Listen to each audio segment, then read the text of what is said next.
Hail full of grace.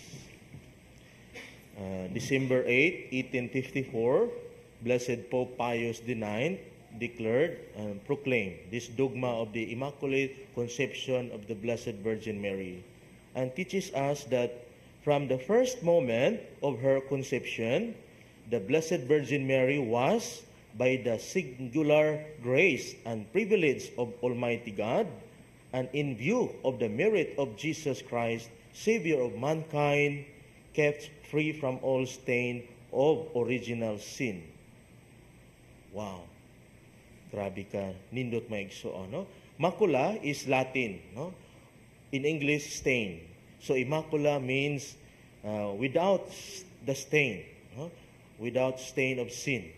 So, anyway, before this declaration, this dogma, many of our church fathers, including Justin Martyr, Irenaeus, John of Damascus, they already commented on Mary, that Mary was the new Eve, who was free from sin.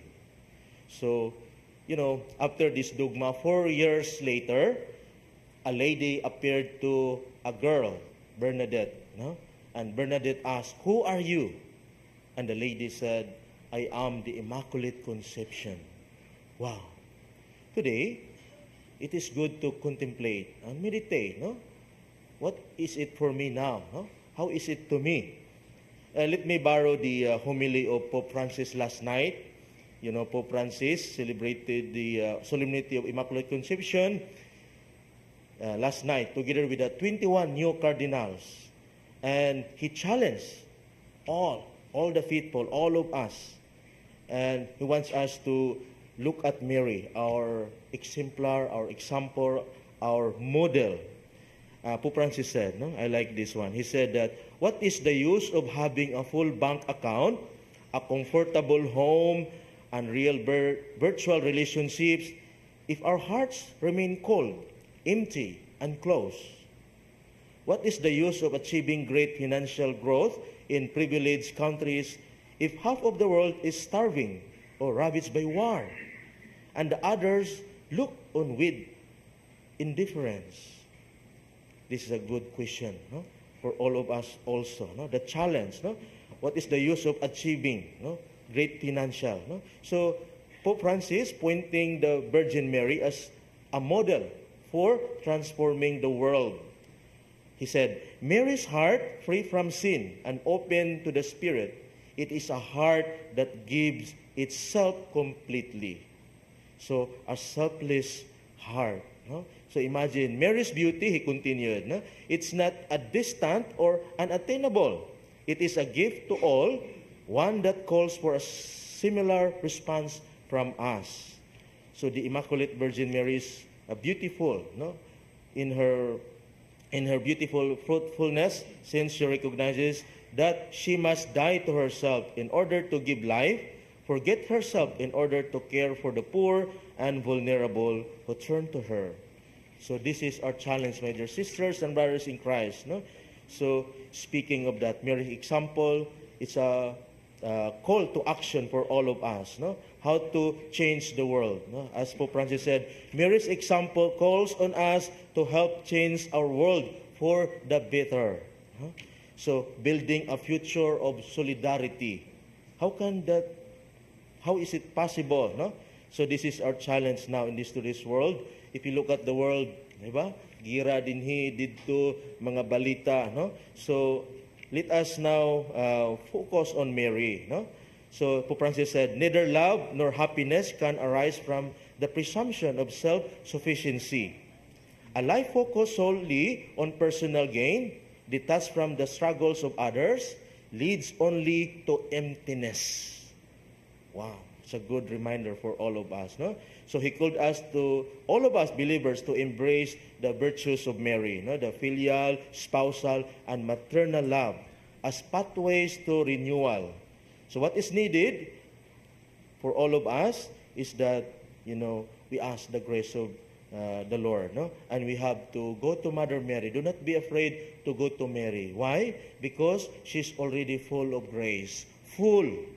So if you want a grace, Lord, give me peace, peace of my heart, my mind, peace of my family, peace in my community. Let us go to Mary. No? She's full of grace.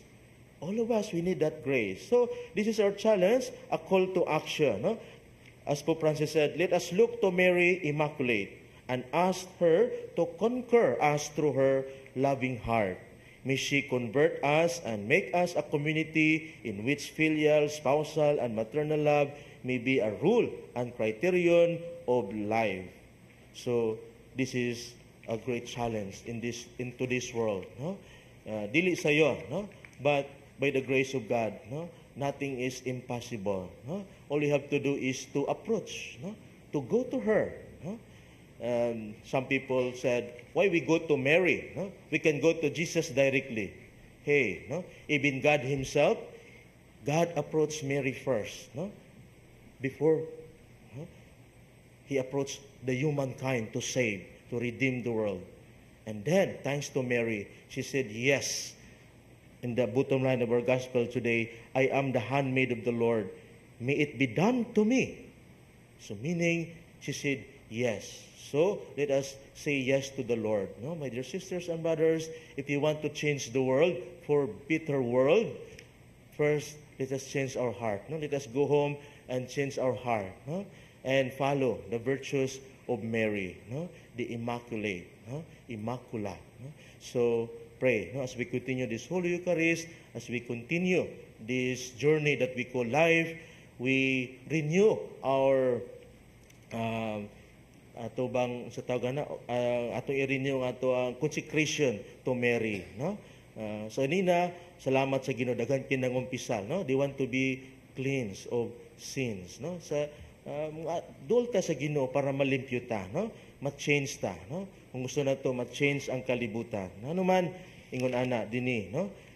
The first reading reminds us, no, that God put enmity, no?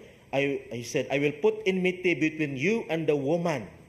Enmity means no friendship. So, do not be friend to Satan, no? Or demons, or sins, no?